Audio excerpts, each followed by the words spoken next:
Much like the sun rising in the east and Apple unveiling a new iPhone every year, EA has graced us with yet another entry in the long-running FIFA series. FIFA 17 promises to be the best in the franchise ever. Well, until next year's version anyway. How good is it really? At first glance, you'll find it impossible to tell the difference between FIFA 16 and 17. It's only when you celebrate a hard-won goal or revel in the franchise's penchant for mimicking TV-style presentation is the difference felt. Even then, the changes are a lot subtler than we've been given to believe. Player faces have a better fidelity, but there's little else.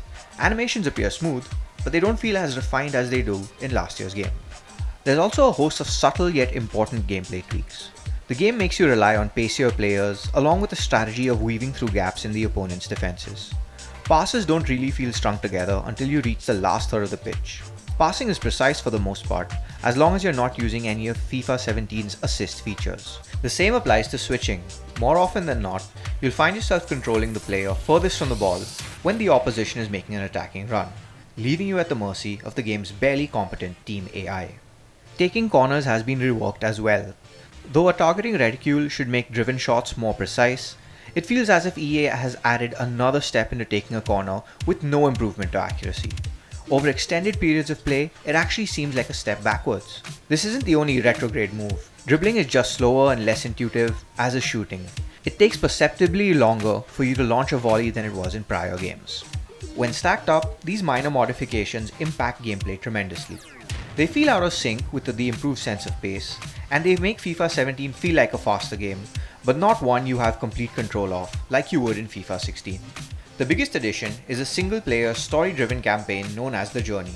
In it, you'll control a footballer making his debut for a top-tier club in the English Premier League. In The Journey, you can choose to control your entire team or just your character, reminiscent of the erstwhile Be a Pro mode. Depending on how each match plays out, you're tasked with meeting a set of objectives. From winning a game to making the right number of passes, there's a lot to keep you busy.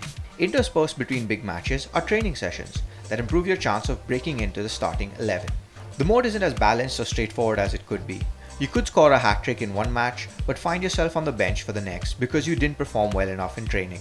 This lack of continuity isn't helped by the role-playing game mechanics, which feel tacked on, such as a skill tree which allows you to access unique attributes, and a conversation ripped off from Mass Effect and Dragon Age.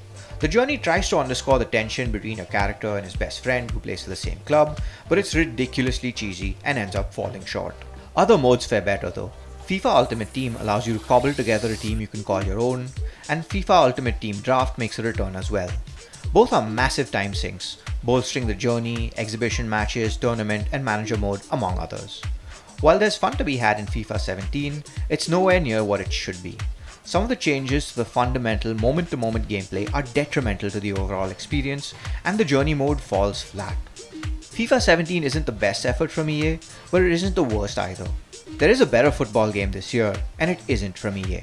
If you like this video, hit the thumbs up button and subscribe. You can also follow us on Twitter, Facebook, and Instagram at Gadgets360.